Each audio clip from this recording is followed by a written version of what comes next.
Hello everyone, कैसे हैं आप सब। आई होप आप सब बहुत ही अच्छे होंगे। मैं रुपेश आप सभी का बहुत बहुत स्वागत करता हूं इस अमेजिंग प्लेटफॉर्म जिसका नाम है डीटीएस एकेडमी। तो आज चलिए हम लोग फिर से करते हैं अपना आईक्यू टेस्ट कि हम लोग कितना लॉजिकल सोच सकते हैं। तो इसके लिए मैं आपके लिए फिर से लेके आ गया हूँ एक नया पजल। लेकिन उससे भी पहले हम लोग देखेंगे अपने पिछले पजल का सही जवाब। तो दोस्तों, अगर आपको ये पजल वाली सीरीज अच्छी लगती है तो आप कमेंट में जरूर बताइएगा, ताकि मैं आपके लिए डेली ऐसे एक एक नया पजल लाता रहूं। अगर आपको ये वीडियोज अच्छी लगती हैं तो वीडियो को लाइक कीजिए और दोस्तों के पास अपने शेयर कीजिए। और अगर आप इस चैनल पे नए हैं तो चैनल को सब्सक्राइब कीजिए, ताकि हम आपके लिए मोटिवेट हों कि आपके लिए डेली एक एक नया पजल लाते रहें। तो चलिए देखते हैं कल के पजल का सही जवाब। तो ये रहा हमारा पिछला जो कल हमने दिया था पजल। इसमें बताया गया है 8 बैटरियां हैं, यानी कितनी थी 8 8 बैटरी थी, जिसमें से 4 सही बैटरी थी और 4 यानी डेड बैटरी थी। ठीक है, 4 वर्किंग कंडीशन में और 4 डेड थी। और एक हमारे पास क्या था, टार्च दिया गया था, जो कि दो जो वर्किंग सेल होगी उसी से वो जलता है। ठीक है, अब इसमें क्या करना था, हमको को पता करना था कि हम लोग मिनिमम कितना बार टेस्ट करेंगे, कितनी जोड़ी जो, क्योंकि दो दो बैटरी से वो जलता है। ठीक है, तो हम लोग मिनिमम कितने जोड़ी टेस्ट करेंगे कि हमको एकदम कंफर्म पता चल जाए कि हाँ, जो यानी कंफर्म लाइट हम लोग जला लें। ठीक है, जो फ्लैश लाइट हमारी जलनी चाहिए। ठीक है, तो हम लोगों को मिनिमम कितना बार टेस्ट करना पड़ेगा। वैसे कहने के लिए तो हम लोग को पहली बार ही 2 बैटरी पिक की और संयोगवश वो सही निकल गई तो टार्च जल जाएगा, पर ऐसा नहीं है। हम लोग को रश सिनेरियो सोचना है। ठीक है, कि लास्ट अंतिम बार जो कि एकदम हमारा किस्मत एकदम खोटी किस्मत हो, तो भी हम लोग को कम से कम कितनी बार में हम लोग उसको निकाल सकते हैं। ठीक है, तो चलिए उसके लिए हम लोग देखते हैं उसके लिए क्या करते हैं। तो उसमें हम लोग क्या करेंगे, दो यानी पहले बैटरी के नाम लिख देना है। मान लीजिए कि क्या है, एक B1 हो गया, बैटरी B1, यानी दो दो पेयर बना लेते हैं। B2 दो बैटरी ले लिए, और B3, B4, ठीक है, B5, B6 एंड B7 और B8। इस तरीके से हमने 4 पेयर बना लिए दो दो बैटरीज की। ठीक है, तो यानी हम लोग 4 टेस्ट किए, मान लो 4 बार टेस्ट किए। वैसे तो जल जानी चाहिए, अगर कोई 2 बैटरी मिल गई तो 2 वर्किंग कंडीशन में तो जल जाएगी। ठीक है, लेकिन मान लो हम लोग सोच रहे हैं कि रश सिनेरियो, मान लो इसमें चारों में नहीं जली, इसका मतलब 4 वर्किंग कंडीशन में, तो इसका क्या मतलब होगा कि इन दोनों ग्रुप में एक एक बैटरी सब में तो सही होगी तभी, क्योंकि किसी में भी अगर 2 बैटरी सही होती तो टार्च जल जाता। लेकिन टार्च नहीं चला, हम लोग मान के चल रहे हैं टार्च नहीं चला, तो यानी इसमें कोई न कोई इन दोनों ग्रुप में एक बैटरी सही है और बाकी एक बैटरी डेड है, तो टार्च नहीं जला। तो 4 टेस्ट तो हम लोग का, यानी यहाँ पे हम लोग लिख दे रहे हैं कि 4 टेस्ट तो कंप्लीट हो गया। ठीक है, 4 टेस्ट कंप्लीट हो गया।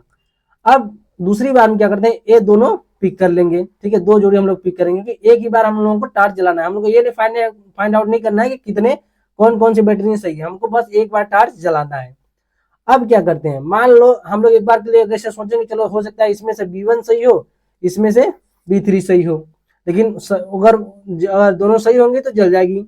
लेकिन हम लोग को रश सिनेरियो पता है, हम लोग रश सिनेरियो सोचते हैं, तो क्या करेंगे, मान लो इसमें भी नहीं जली। ठीक है, एक बार हम लोग क्या ट्राई किए, B1 प्लस B3 नहीं जली। मान लो अब हमको क्या पता चल गया कि इनमें से भी हो सकता है एक डेट तो होगी।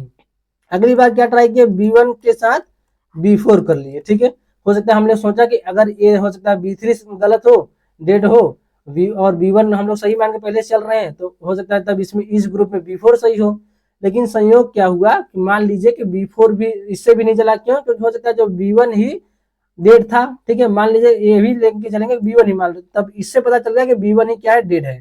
तो एक टेस्ट हम लोगों का और निकल गया। ठीक है, अब अंतिम बार क्या करेंगे, अब हमको पता चल गया कि यानी इससे तो पता चल गया कि B1 डेड है। ठीक है, लास्ट अब हमको इसको क्या पिक करेंगे, अब B3 B4 इन दोनों में भी पता नहीं चला कौन सा क्या बोलते हैं सही है। तो ये इसमें ये पता चल गया कि B1 B2 तो सही है। ठीक है, तो अगली बार क्या करेंगे, B2 के साथ हम लोग B3 टेस्ट कर लेंगे। सोच सकते हैं कि शायद इसमें तब इन B3 और B4 में B3 सही हो। ठीक है, लेकिन मान लो इस यहाँ भी किस्मत खराब और B3 ना सही होके B4 सही होता, तो एक हम लोगों का यहाँ पे और चांस निकल गया। तो 7 चांस हो गए, टोटल कितने हो गए, 7 चांस। ठीक है, टोटल 7 चांस हम लोगों में अब हमको पता चल जाएगा, क्योंकि B1 सही था और B3 के साथ भी नहीं जला, तो हम लोगों को पता चल गया कि B2 और साथ में B4 ये दोनों जैसे हम लोग जलाएंगे चार्ज क्या हो जाएगा, जल जाएगा। यानी +1 और करना पड़ेगा। यानी हम लोग अंतिम हम लोग क्या, जो एकदम फूटी किस्मत होगी तो 8 बार में तब भी हम लोग निकाल सकते हैं। लेकिन अब इससे भी ज्यादा आप तो लोग चाहे तो ले जाएंगे, लेकिन हम लोगों को एक थोड़ा सा दिमाग लगा कि अब इससे कम तो नहीं करेंगे, ठीक है। तो क्या होगा कि देखो, अब मान लीजिए हम लोग B1 के साथ अब इन वाले ग्रुप में भी ट्राई करने लगे तो और ज्यादा बार हम लोग को टेस्ट करना पड़ जाएगा, ठीक है। पर हम लोग यही 2 ग्रुप लेंगे, क्योंकि हम लोग को पहली बार में ये तो पता चल गया था कि इन दोनों ग्रुप में एक एक बैटरी तो सही है, ठीक है। तो इतना हम लोग यानी मिनिमम हम लोगों को 8 टेस्ट, ठीक है, 8 बार टेस्ट करना ही पड़ेगा अगर बहुत ही किस्मत खराब हुई तो, ठीक है।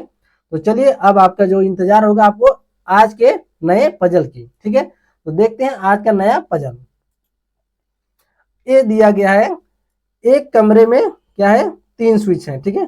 एक कमरे में 3 स्विच है, जिसमें से एक को अगले कमरे में लगे बल्ब के लिए नियुक्त किया गया है। जब तक आप कमरे से बाहर नहीं निकल जाते तब तक आप यह नहीं देख सकते कि बल्ब चालू है या बंद है, ठीक है। यह पता करें कि आपको कमरे में कम से कम कितनी बार जाना होगा ताकि यह पता चल सके कि कौन सा स्विच दूसरे कमरे में लगे बल्ब से मेल खाता है।